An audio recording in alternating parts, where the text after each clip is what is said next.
सभी हिंदी मित्रों को नमस्कार। आप सभी का श्री वीणा हिंदी अकादमी में हार्दिक स्वागत करता हूं। अभी तक हमने हिंदी साहित्य के इतिहास के बारे में, उसके काल विभाजन एवं नामकरण के बारे में संपूर्ण जानकारी प्राप्त की थी। आज हम आदिकाल के नामकरण के बारे में, विभिन्न विद्वानों व आलोचकों के विचारों के बारे में ध्यान देने का प्रयास करेंगे और हिंदी साहित्य के इतिहास के काल विभाजन एवं नामकरण के श्री गणेश कर्ता और प्रवर्तक के रूप में माने जाने वाले सर जॉर्ज ग्रियर्सन ने इस काल को क्या कहा था? चारण काल कहा था। देखिए क्या कहा था उन्होंने? चारण काल कहा था। अंग्रेजी में दी बॉडियो पीरियड माना था, दी बॉडियो पीरियड माना था। और उसी अवधि को सर जॉर्ज ग्रियर्सन ने क्या कहा था? चारण काल कहा था। क्या कहा था? चारण काल कहा था। सर जॉर्ज ग्रियर्सन के अनुसार चारण काल की समय सीमा सन 700 ईस्वी से लेकर सन 1300 ईस्वी तक मानी जाती है। देखिए, और उसके बाद में आ रहे हैं मिस्र बंधु आ रहे हैं, और मिस्र बंधु ने आदिकाल को क्या कहा था? आरंभिक काल कहा था। देखिए, मिस्र बंधुओं ने अपने ग्रंथ मिस्र बंधु विनोद में आदिकाल को क्या कहा था? आरंभिक काल कहा था। देखिए, और उसके बाद में आचार्य रामचंद्र शुक्ल जी ने काल को क्या कहा था? वीरगाथा काल कहा था। क्या कहा था? वीरगाथा काल कहा था। आचार्य रामचंद्र शुक्ल जी ने आदिकाल को वीरगाथा काल की संज्ञा देते समय कितने ग्रंथों को आधार माना था? कितने ग्रंथों को आधार माना था? 12 ग्रंथों को आधार माना था। कितने ग्रंथों को? 12 ग्रंथों को आधार माना था यहाँ पर। और ये 12 ग्रंथ इस प्रकार हैं। देखिए, विजयपाल रासो है, अमीर रासो है, कीर्तिलता है और कीर्ति पताका है। देखिए, और ये 4 ग्रंथ किस भाषा में है? अपभ्रंश भाषा में है। किस भाषा में है? अपभ्रंश भाषा में है। और यहाँ पर देश भाषा के ग्रंथ हैं। देश भाषा के ग्रंथों की संख्या 8 है। यहाँ पर अपभ्रंश के ग्रंथों की संख्या 4 है।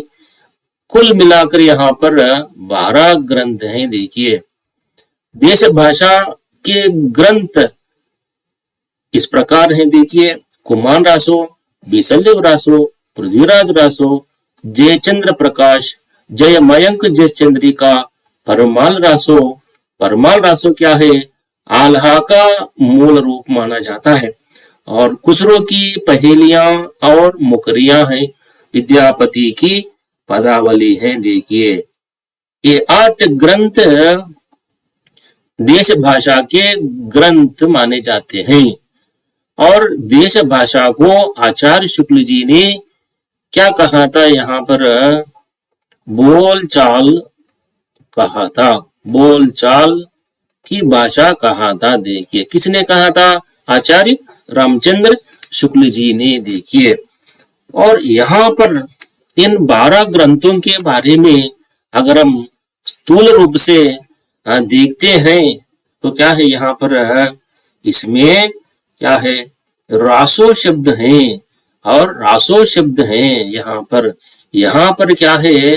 रासो शब्द हैं, रासो शब्द हैं, रासो है। देखिए, रासो ग्रंथों की परंपरा या रासो प्रबंध काव्यों की परंपरा किस काल की विशेषता मानी जाती है। किस काल की विशेषता मानी जाती है? आचार्य रामचंद्र शुक्ल जी के अनुसार वीरगाथा काल की सबसे बड़ी विशेषता मानी जाती है। देखिए, और इन 12 ग्रंथों के कवियों के बारे में अगर हम देखते हैं स्थूल रूप से, तो क्या है, राजाश्रित कवि दिखाई देते हैं और साथ साथ क्या है, चारण कवि भी दिखाई देते हैं।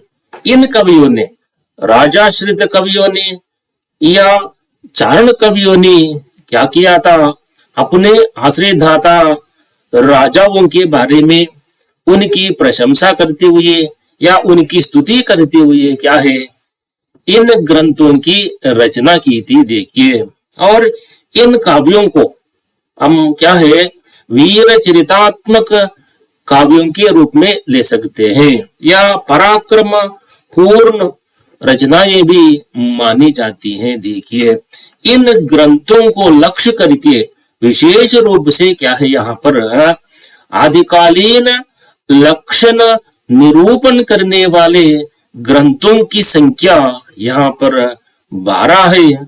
और इन 12 ग्रंथों में और रासो प्रबंध काव्य को, उस परंपरा को लक्ष्य करके आचार्य रामचंद्र शुक्ल जी ने क्या कहा था, आदिकाल कहा था। देखिए, और उसके बारे में देखिए, और बाद में हम लोग और गंभीर विश्लेषणात्मक अध्ययन करने का प्रयास करेंगे। देखिए, इस बिंदु के अंतर्गत हम लोग केवल आचार्य रामचंद्र शुक्ल जी के नामकरण के बारे में हम लोग ध्यान दे रहे हैं। देखिए, और बाद में हम लोग क्या है, इसके बारे में और गंभीर अध्ययन करने का प्रयास करेंगे। देखिए,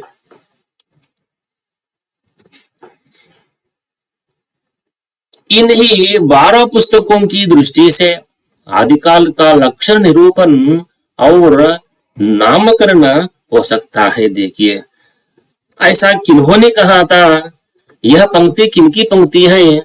आचार्य रामचंद्र शुक्ल जी की पंक्ति है। देखिए, 12 पुस्तकों की, अभी हमने देखा है 12 पुस्तकों की दृष्टि से, 12 पुस्तकों की दृष्टि से आदिकाल का लक्षण निरूपण एवं नामकरण किया गया है। देखिए, 12 पुस्तकें हैं यहाँ पर। देखिए, आचार्य रामचंद्र शुक्ल जी ने अपने प्रसिद्ध ग्रंथ हिंदी साहित्य का इतिहास ग्रंथ में क्या कहा था, 12 पुस्तकों की सूची दी है। 12 पुस्तकों की सूची दी है। इन 12 पुस्तकों में क्या है, 12 पुस्तकों में क्या है, यहाँ पर विजयपाल रासो, अमीर रासो, कीर्तिलता और कीर्ति पताका, इन 4 ग्रंथों को क्या माना था, साहित्यिक पुस्तक के माना था। देखिए, साहित्यिक पुस्तकों के रूप में इन ग्रंथों को ले लिया था आचार्य रामचंद्र शुक्ल जी ने। किस काल के नामकरण में? आदिकाल को वीरगाथा काल का नाम देते समय इन 4 ग्रंथों को साहित्यिक पुस्तकों के रूप में उन्होंने ले लिया था। देखिए, ये महत्वपूर्ण बिंदु है। और उन्होंने कहा था, राजाश्रित कवि और चारण जिस प्रकार नीति, श्रृंगार आदि के फुटकल दोहे राजसभाओं में सुनाया करते थे, उसी प्रकार अपने आश्रयदाता राजाओं के पराक्रमपूर्ण चरित्रों या गाथाओं का वर्णन भी किया करते थे। यही प्रबंध परंपरा रासों के नाम से पाई जाती है, जिसे लक्ष्य करके इस काल को मैंने वीरगाथा काल कहा है। ऐसा किन्होंने कहा था? आचार्य रामचंद्र शुक्ल जी ने कहा था। देखिए, और अभी तक हमने देखा है 12 ग्रंथों के बारे में।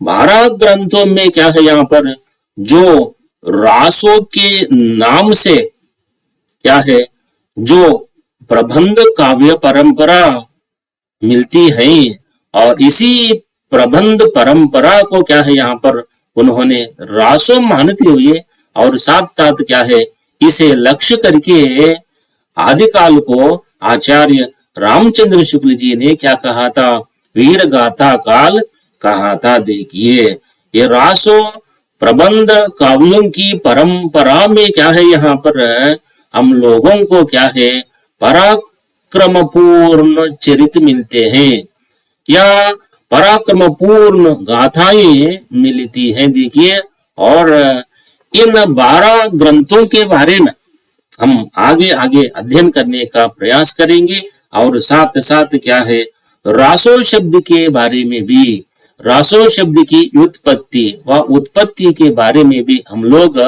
बाद में अध्ययन करने का प्रयास करेंगे।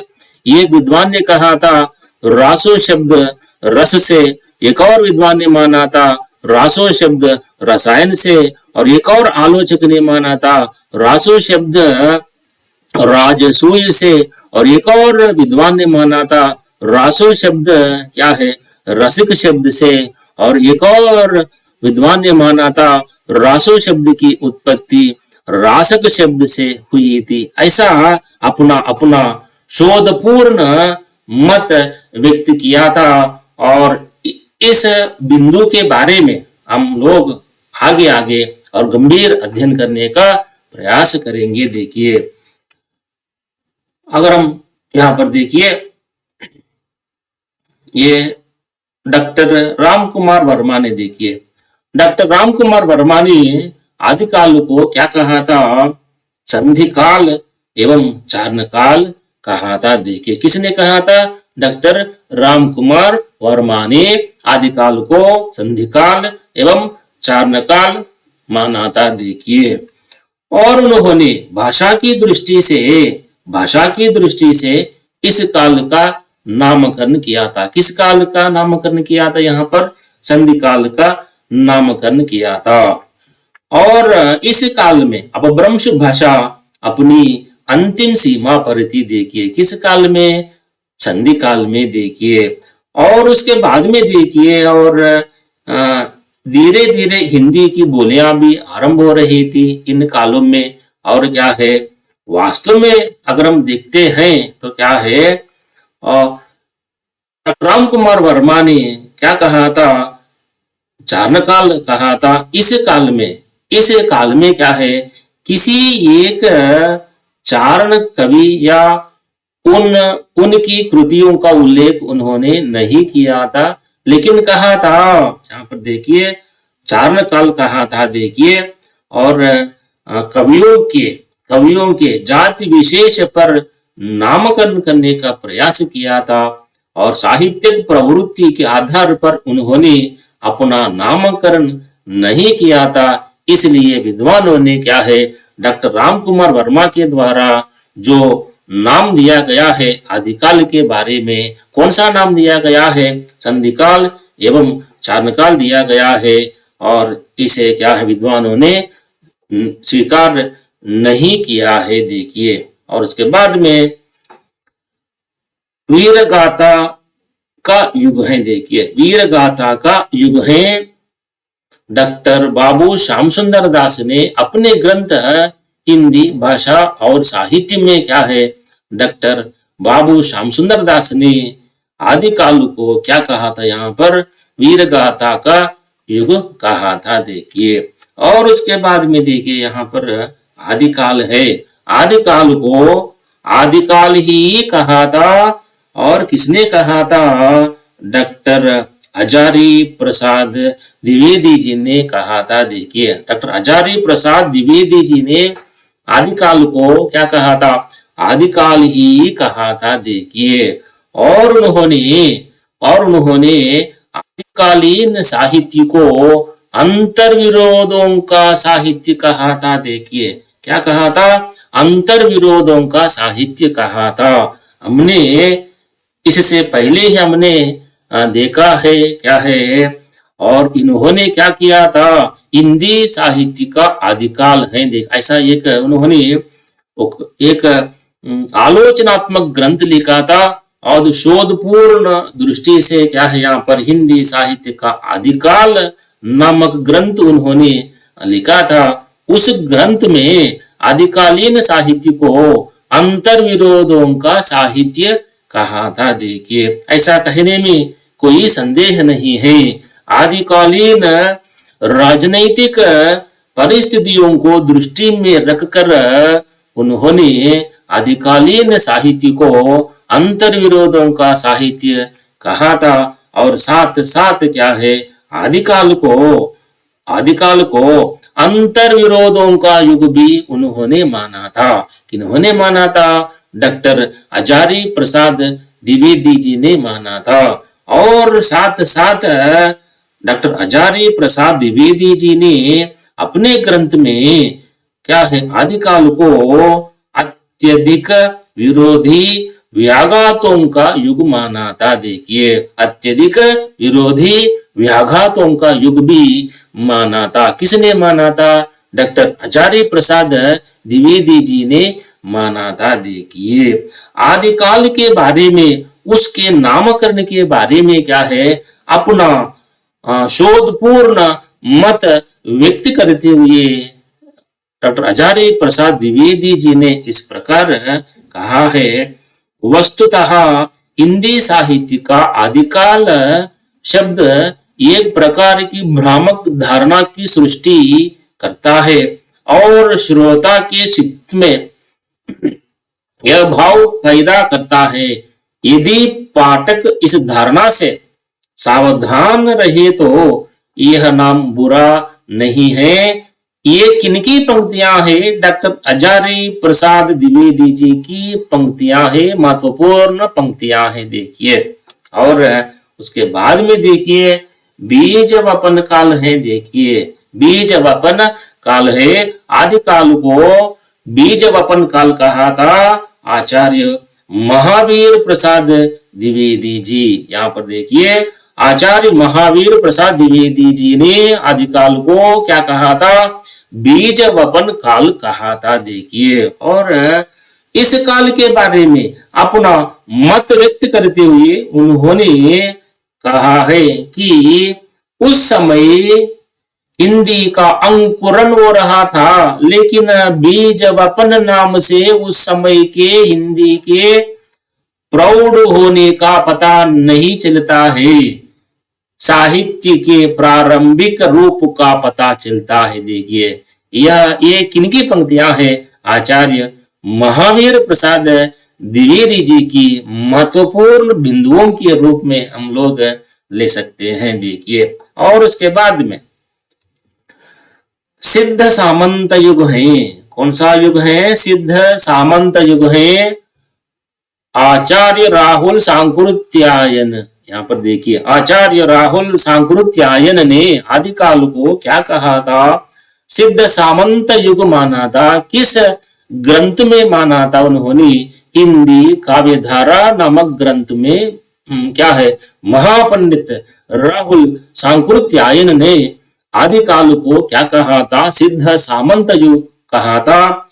और महापंडित राहुल सांकृत्यायन के अनुसार सिद्ध सामंत युग की समय सीमा सन 760 से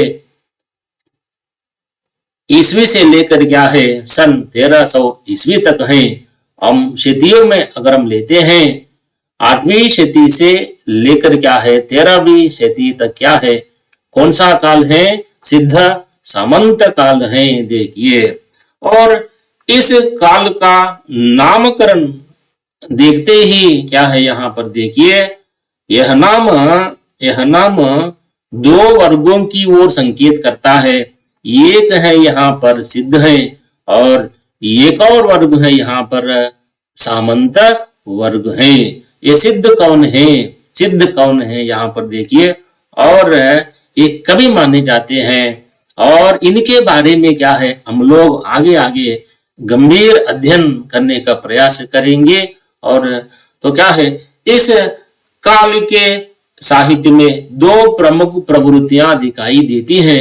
एक है यहाँ पर सिद्धों की वाणी है और एक और प्रवृत्ति है यहाँ पर सामंतों की स्तुति है। यहाँ पर तो क्या है, सिद्ध क्या है कवि माने जाते हैं और इनके बारे में क्या है, यहाँ पर राहुल सांकृत्यायन ने क्या है बहुत गंभीर शोधपूर्ण अध्ययन किया था और शोधपूर्ण अध्ययन करके क्या है सिद्ध सरापा को हिंदी का प्रथम कवि के रूप में उन्होंने घोषणा की है। देखिए, और इसके बारे में क्या है बाद में और गंभीर अध्ययन करने का प्रयास करेंगे। देखिए, और उसके बाद में देखिए वीरकाल है। देखिए, वीरकाल है आचार्य विश्वनाथ प्रसाद मिश्र हैं और विश्वनाथ प्रसाद मिश्र ने अपने ग्रंथ हिंदी साहित्य का अतीत है, इस ग्रंथ में आदिकाल को क्या कहा था, वीरकाल कहा था। किसने कहा था, आचार्य विश्वनाथ प्रसाद मिश्र ने कहा था। देखिए, और उसके बाद में देखिए यहाँ पर प्रारंभिक काल है, उन्मेष काल है, शून्य काल है। इन्होंने कहा था डॉक्टर गणपति चंद्र गुप्त ने कहा था। किस ग्रंथ में कहा था, हिंदी साहित्य का वैज्ञानिक इतिहास ग्रंथ में डॉक्टर गणपति चंद्र गुप्त ने क्या है आदिकाल को क्या है तीन नाम दिए थे। देखिए, एक नाम है प्रारंभिक काल है, एक और नाम है यहाँ पर उन्मेष काल है, एक और नाम है शून्य काल है। देखिए, प्रारंभिक काल, उन्मेष काल, शून्य काल है। देखिए, और उसके बाद में हम देख सकते हैं अपभ्रंश काल है। कौन सा काल है, अपभ्रंश काल है। चंद्रधर शर्मा गुलेरी और धीरेन्द्र वर्मा, इन दोनों ने क्या है आदिकाल को क्या कहा था, अपभ्रंश काल कहा था। और साथ साथ क्या है चंद्रधर शर्मा गुलेरी जी ने क्या है एक जगह कहा था आदिकाल को, क्या कहा था, पुरानी हिंदी का काल माना था। किसने माना था, चंद्रधर शर्मा गुलेरी ने आदिकाल को अपभ्रंश काल कहा था और क्या है पुरानी हिंदी का काल भी कहा था। देखिए, और आदिकाल में, आदिकाल के साहित्य में अपभ्रंश की या अपभ्रंश भाषा की प्रधानता के आधार पर इन दोनों ने, चंद्रधर शर्मा गुलेरी और धीरेन्द्र वर्मा ने आदिकाल को क्या कहा था, अपभ्रंश काल कहा था। यहाँ पर देखिए, और उसके बाद में देखिए संक्रमण काल है। संक्रमण काल है डॉक्टर राम खिलावन पांडे जी। यहाँ पर देखिए डॉक्टर राम खिलावन पांडे जी ने अपने ग्रंथ हिंदी साहित्य का नया इतिहास नामक ग्रंथ में आदिकाल को क्या कहा था, संक्रमण काल कहा था। किसने कहा था, डॉक्टर राम खिलावन पांडे ने कहा था। और उसके बाद में देखिए अंधकार काल है। कितने नाम आ रहे हैं, देखिए आदिकाल के नामकरण में देखिए कितने नाम आ रहे हैं। और अंधकार काल कहा था, किसने कहा था, आचार्य पृथ्वीराज कमल कुलश्रेष्ठी ने क्या है आदिकाल को क्या कहा था, अंधकार काल कहा था। देखिए, और उसके बाद में देखिए जातीय साहित्य या अपभ्रंश काल कहा था डॉक्टर बचन सिंह ने। डॉक्टर बचन सिंह ने आदिकाल को जातीय साहित्य कहा था और अपभ्रंश काल भी कहा था। देखिए, और उसके बाद में आदिकाल तथा जयकाल कहा था डॉक्टर रमाशंकर शुक्ल रसोल जी ने। क्या है, डॉक्टर रमाशंकर शुक्ल रसोल जी ने आदिकाल को आदिकाल कहा था और साथ साथ क्या है जयकाल भी कहा था। और उसके बाद में देखिए आधार काल है। आधार काल है डॉक्टर मोहन अवस्थी। डॉक्टर मोहन अवस्थी जी ने आदिकाल को क्या कहा था, आधार काल कहा था। देखिए, उसके बाद में प्राचीन काल है, प्राचीन काल है डॉक्टर शंभुनाथ सिंह। डॉक्टर शंभुनाथ सिंह ने आदिकाल को क्या कहा था? प्राचीन काल कहा था। उसके बाद में उद्भव काल है, उद्भव काल है डॉक्टर वासुदेव सिंह है। डॉक्टर वासुदेव सिंह ने आदिकाल को क्या कहा था? उद्भव काल कहा था। और उसके बाद में संक्रांति काल है, संक्रांति काल है डॉक्टर राम प्रसाद मिश्र है। देखिए डॉक्टर राम प्रसाद मिश्र ने क्या है? आदिकाल को क्या कहा था? संक्रांति काल कहा था। उसके बाद में उत्तर अपभ्रंश काल है। देखिए उत्तर अपभ्रंश काल है डॉक्टर हरीश है। डॉक्टर हरीश ने आदिकाल को उत्तर अपभ्रंश काल माना था। और उसके बाद में उत्तर अपभ्रंश काल या आविर्भाव काल है डॉक्टर राकेश। डॉक्टर राकेश ने आदिकाल को उत्तर अपभ्रंश काल या आविर्भाव काल माना था। उसके बाद में देखिए आधार काल भी है। देखिए यहाँ पर आधार काल है, किसने कहा था? डॉक्टर सुमन राजे ने कहा था। डॉक्टर सुमन राजे ने क्या है? आदिकाल को आधार काल कहा था। यहाँ पर डॉक्टर मोहन अवस्थी जी ने भी क्या है? आदिकाल को आधार काल कहा था। और एक और काल है वीर प्रशस्ति युग है। देखिए वीर प्रशस्ति युग है डॉक्टर विजयेंद्र स्नातक जी ने आदिकाल को क्या कहा था? वीर प्रशस्ति युग माना था। देखिए ये बहुत से नाम है आदिकाल के नामकरण के बारे में। देखिए इन्होंने क्या है? अपना शोध कार्य क्या है यहाँ पर करते हुए क्या है? आदिकाल के नामकरण करते हुए विभिन्न नाम दिए थे। देखिए